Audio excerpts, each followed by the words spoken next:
All right. Good day, everyone. Today we'll be discussing the unit 4, which is the type of speech context. Okay. So, first and foremost, what is type of speech context or what is speech context? All right. So, this is the level of communication. Describe the context wherein we as communicator participate in.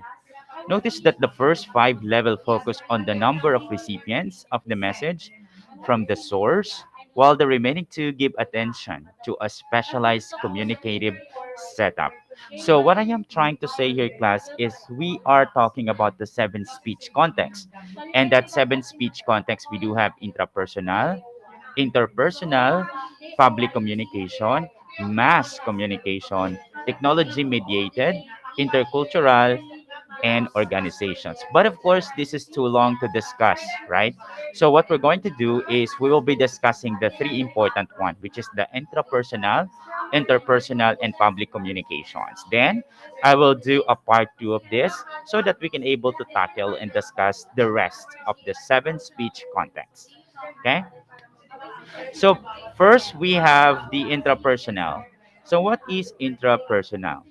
Intrapersonal class, this actually refers to communication that center as on one person, where the speaker acts both as the sender and the receiver of the message. So somehow you will be communicating to yourself. Sometimes we have to ask ourselves, no, whatever we think may be, if you have a plan, or sometimes if you are in doubt or you wanted to encourage yourself. So this communications is within to yourself, no? This refers to the communications which is the center on one person, where the speaker, you yourself, will act both as a sender and at the same time you will be the receiver of the message. The message is made up of your thoughts and feelings. The channel is your brain, which processes that you are thinking and feeling. There is feedback in the sense that as you talk to yourself, you discard certain ideas and replace them with others. That's according to Hybels and Weaver in 2012. That's actually page 16 in your book, no? If you have the oral communications book under Bibal, right? So with regards to this one class, we are experiencing sometimes, in a situations where no one wants to talk to us. And there are also situations that, you have to ask yourself, you have to encourage yourself, especially in the down times, especially when you are in doubt and you are trying to empower yourself that you can do something, that you are uh, encouraging yourself that no matter what happened, it's okay, that's fine, I can do it, right? Especially if you are attending some of the special occasions, or you are participating in any academic competition. So you are encouraging yourself, like telling yourself you can do this, you can do that. Or if you fail to do so, you are still encouraging yourself that it's fine, that's okay, it's part of normal. Where you are communicating to yourself, like your brain is also functioning, like telling you what needs to be done, and of course you yourself, you are responding to what you are thinking as well. You're not crazy, but it's just, it's important that we do uh, we are trying to communicate within ourselves. That is because we wanted to be comfortable, right? For example, you spend the night thinking and analyzing why a student from the other class talked to you on the way home, and you decided it probably meant nothing. And example number two, you felt happy while thinking about how your teacher appreciated you for submitting your project before the due date, and you reflected on why this was so. So that's the time that you were like congratulating yourself. My God, I'm so proud of myself. Something like that. Or you're also asking, what did I do wrong? Why a lot of people talking about behind my back, right? So sometimes you are asking yourself what went wrong. All right, what what you have done, right? Why certain people around you is murmuring, or like you felt like they're talking to you behind your back. Okay. So we do have a different types of intrapersonal communications. We do have a self concept or self awareness, which is the core foundation of intrapersonal communication, since it decides on how you see yourself in relation to other people. And basically, this is what we call the self awareness. This is actually a self explanatory, right? And this is the core foundation of interpersonal communications. Why? Because this is how you wanted to see. This is, I'm sorry, not really that, but this is how you want people to see, right? Showing the real you, showing the true you, right? Um, Next, we do have an perception. The perception aspect is focused outwards. How you perceive other people and the world in general is filtered by your self-concept, depending on your beliefs, values, and attitudes. You can actually perceive the same thing differently than other persons with different beliefs, values, and attitudes. So what does it mean? Perceptions. When we talk about the perceptions, it what? Focus outward. So you are also perceiving, or understanding what other people believe, what other people values, attitudes, you know, so that you can able to what? You can able to understand their uh their culture or how they react. Okay? So that's why it says here how you perceive other people and the world in general. Okay, so it's filtered by self self concept. While you're talking to yourself and trying to analyze why this person behaving like that or why this person acting like that, you have to uh, ask yourself. This is what I perceive. Maybe because this his or her beliefs, or maybe this is her culture. That's why you understand how that person behaving and responding or his behavior towards you, right? And the last is we also have what we call expectation. Expectation, this is the third type or aspect of interpersonal communications, is regarding expectation of the future. What do you expect of your own future and the future of others? So basically this is expectation, self-explanatory. um this is somehow an expectation of your own future. So most probably you're asking yourself what you're doing right now. If you're not doing well, then there might be a probably impact. What will be your future? Or if you're doing the good thing, then therefore there is, I think, a better future awaits, diba?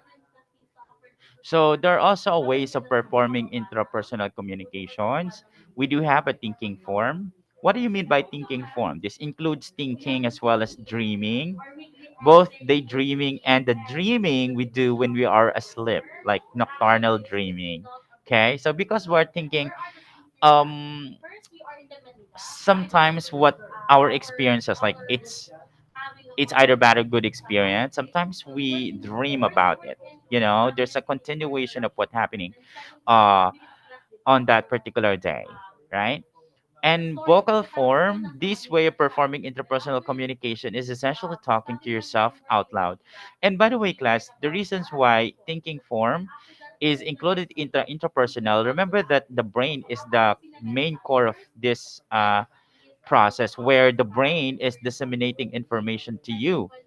And therefore, what brain thinking might be probably a way of a conversation or a way of continuation of that particular situations, that is um that experiences that really can easily to get over with. Okay. And we do have also a vocal form. Sometimes we're talking while we're sleeping. It happens. Sometimes we're aware, sometimes we are aware. But the point of this is you are still talking. You are not communicating with anybody. You are just talking to yourself or talking to what you are thinking. Okay. Sometimes you are talking while dreaming. All right. So we do have a written form. This involves all writing you do with yourself as the only intended reader. This could be instant, be a personal journal or diary. that could just as well be a shopping list, reminders, or notes. So these are actually the basic stuff that we do. We actually write and do this kind of list. And while we're doing this, we are thinking and we are actually repairing to ourselves, right? So this, don't get me wrong, class. These ways of performing interpersonal communications, like the thinking form, vocal form, these will not happen only happen in dreaming. It also a way of normal life. Like you are thinking, okay? You are you are thinking in every situations without communicating with other. You are just communicating within yourself. Okay. All right. So next, we do have interpersonal. Interpersonal class is somehow different from intrapersonal. Interpersonal class, this refers to communications between and among people and establishes personal relationship between and among them. According to Solomon and Thies in 2013, the state that the inter part of the world highlights how interpersonal communications connects people. When you engage in interpersonal communication, you and other persons become linked together. So the personal part means that you unique qualities as a person matter during interpersonal communication. That's actually on page 5 on your book. So what does it mean? Um, well, it only means that when we are talking to a different people, there is a purpose, right? We have an objective why we communicate with people.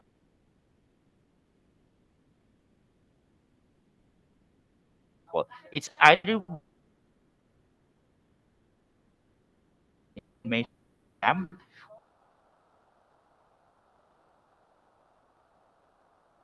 and it establish, right? But the point of this is interpersonal is you are not talking within yourself, but you are talking to other people or among of them to establish something, right?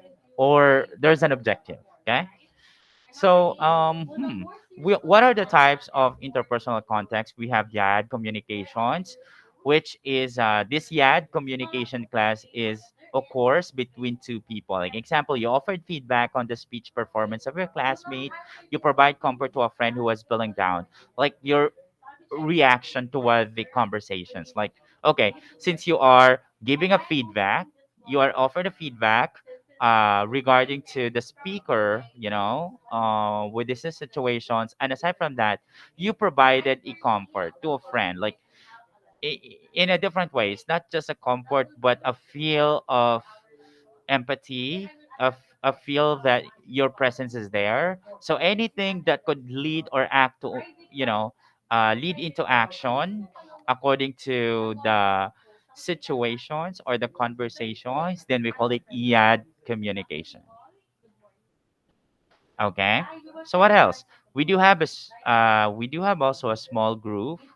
Small group example, you are participating in an organizational meeting which aims to address the concerns of your fellow students. You're actually having a discussions with your group mates on how to finish the assigned task. So it normally happen, right, as a student, that you are composed of uh, few members, or sometimes you are in group, right? But the point of this is small group is what you are participating in any conversations. Like for example, you wanted to share information, you want to do brainstorming, or uh, or you want to establish something. But the point or the objective of this is both of you trying to get in touch with one another. All right. And we do have a public communication where you are the center of the communications and you are talking to a public. Basically, public communication, self-explanatory, but uh, allow me to go in depth. This type refers to communication that requires you to deliver or send a message before or in front of a group. Okay, so I believe any one of you already experienced this one, especially in academic competition, like you are performing on stage and you are delivering your poem, you are delivering your speech, so things like that.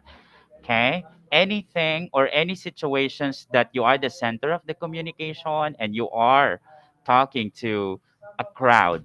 Okay, so the message can be driven by informational or persuasive purposes, because just like what we discussed prior to this, there is an objective why we are talking to other people. All right.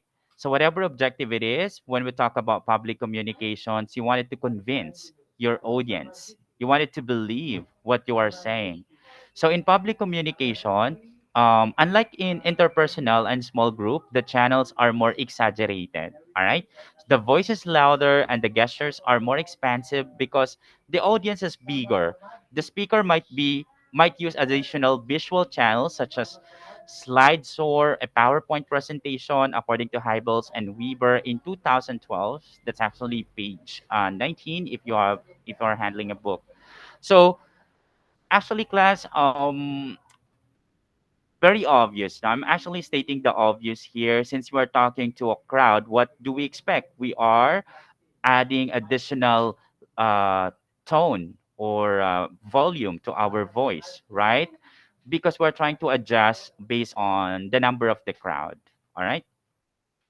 And public communication class again. You are participating in an organizational meeting, which one of the example. What's the purpose of that? Of course, your objective is to address the concern of your fellow students. So, especially if you are a school leader, right? If you are a young leader, then most probably you will what? Schedule a general meeting, and during that general meeting, you will trying to explain to them your objective, what's your plan of activities, things like that. Okay. So you are having a discussions with your group mates on how to finish the assigned task. So most probably, uh, these are the persons involved within your plan. Okay. And another example class, you are delivering a graduation speech to your batch. If you haven't experienced it yet, at least we see someone delivering in front, right? So you participate in a declamation or oratorical or debate contest watched by a number of people. And what's the difference with talking of public communications? We do have also a mass communications. So mass communications class, this refers to communication that takes place through television, radio, newspaper, magazines, books, billboards, internet, and other types of media, right? Because it makes sense. It cannot be this way if it's not in, in a plural form, because it could be a medium of communication, if that what you are referring to. So mass communication class, as far as communication is concerned, you will see there are different channel where we can deliver information. It can be in the form of TV, it can be a form of radio, newspaper, magazine, things like that. All right. And don't get me wrong, social media also is part of this, right? Okay. So you are a student journalist articulating your stand on the current issues through the school newspaper. So basically, this is also one channel, because just like what I said, class,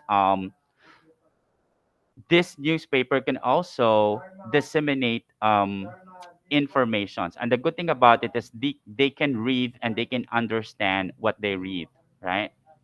Or what is your message or what is your point. And the last is we call it the technology mediated intercultural and organizations. What is all about? All right. So communication that is mediated by new technology. At the moment, we also refer to this level of communication as computer mediated communications, which is CMC. Well, I understand the fact that you are now a tech savvy because you are living in a computer world where technology is very rampant and very necessary, especially nowadays that we are encountering this kind of pandemic. So everyone must or should understand how technology works. All right. So at this moment, let us emphasis or just highlight the what is technology is all about, right? This communication setting actually is mediated by the internet. We may use the internet as a channel for mass communication, but we may also communicate in the interpersonal or public levels. Okay, so let me explain. Interpersonal class, like for example, you are using a Facebook, right? So basically, if you wanted to do in like public, then you will post it public. That makes sense, right? Pretty obvious. But if you wanted to do an interpersonal, like you wanted to talk with like a small group, or should I say you wanted to talk privately with one person, then that is an interpersonal because you have an objective, right? Okay. So if you are just like what I am doing with my advisory class, if I wanted to disseminate information, I wanted to send it in public or send it in group that we have, right?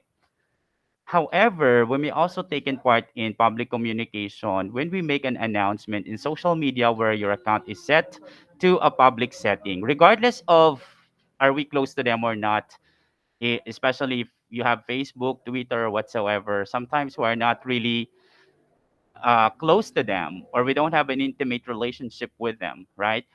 So we post it in public for a purpose that to whom it may concern, right? To anybody who's concerned to this message or anything that we post on our social media, then that's it. That's the point why we are posting it in public, right? So these are the examples. These are the icons of the example that you can see. What is social media is all about. So most of that is, right? So we do have Twitter, TikTok, yeah. And communication, of course, when we communicate with people of other culture, you know what, nowadays, class, it's easier for us to connect regardless of what country you are in, as long as we have you access, online, then you will become a netizen, and it doesn't matter now where you came from, right? So this is like a salad version, no? A lot of people in there already, different beliefs. Okay, so we have to be careful. So we may experience this when we travel abroad, specifically when we ask directions from a local there. This may also occur when we communicate with fellow Filipinos who are from a different region or province than ours. So basically, class, just like what we are trying to emphasize, since we're talking about culture, we must be sensitive, especially if we are going to a different places that we're not familiar with. Respect their culture. Whatever you see, whatever they wear, it's not is none of your business. All you have to do is to understand that that's part of their culture, and you are the stranger there, so you have to adjust, right? And be part of their culture if you'd like to. All right, so intercultural class, to make it successful, just like what I said, you have to understand their beliefs and culture. And of course, um, in order to uh, in order to have a successful conversation, establish a relationship from native people. All right. Okay, so these are the example of uh, different languages. Okay, although it's a same meaning, hello, it's just like a greetings, but you will see a different type of languages and different uh, physical appearance, or how they look like, right? So organizational class is communication, of course, when we communicate within the structure of the organizations we belong to. In this communication setting, we follow the protocols that are in place in the organization, such as rules for communications between a manager and a rank and file employee, or an interaction between a school principal and a student. So, class, the good thing about it when we talk about organizational class is your manner of communication to a person that is higher than you. When I say higher than you, we talk about the position, right? Because we respect, okay? We know how to respect their positions because we know that we both have our responsibilities and task to do. All right. So have you noticed if you are talking to your teacher, you also adjusting, or make it in appropriate way where a teacher uh can can actually understand not just the context, but how you not just the context of the communication, but also the context of your personality or behavior as a student, right? Okay, and there are also a different forum to that, right? Especially if that is an offices. So most probably the language or the way they communicate with one another is is not like a normal one. Like you're talking with your friends, it's different. Um, More on formal or somehow semi-formal. Okay. So I hope class, with this lesson, you understand the importance of intra and interpersonal communications because this will help you out to express yourselves in a certain situations. Okay, like for example, uh, you wanted to encourage yourself, you want to talk to yourself, that's pretty normal. I think there's nothing wrong with that. It's a part of growth, it's a part of encouragement. All right. So next meeting we will be discussing, and if you have any question, just park that. And once we resume our online class, then ask me before we start our new lesson. All right. So goodbye and thank you.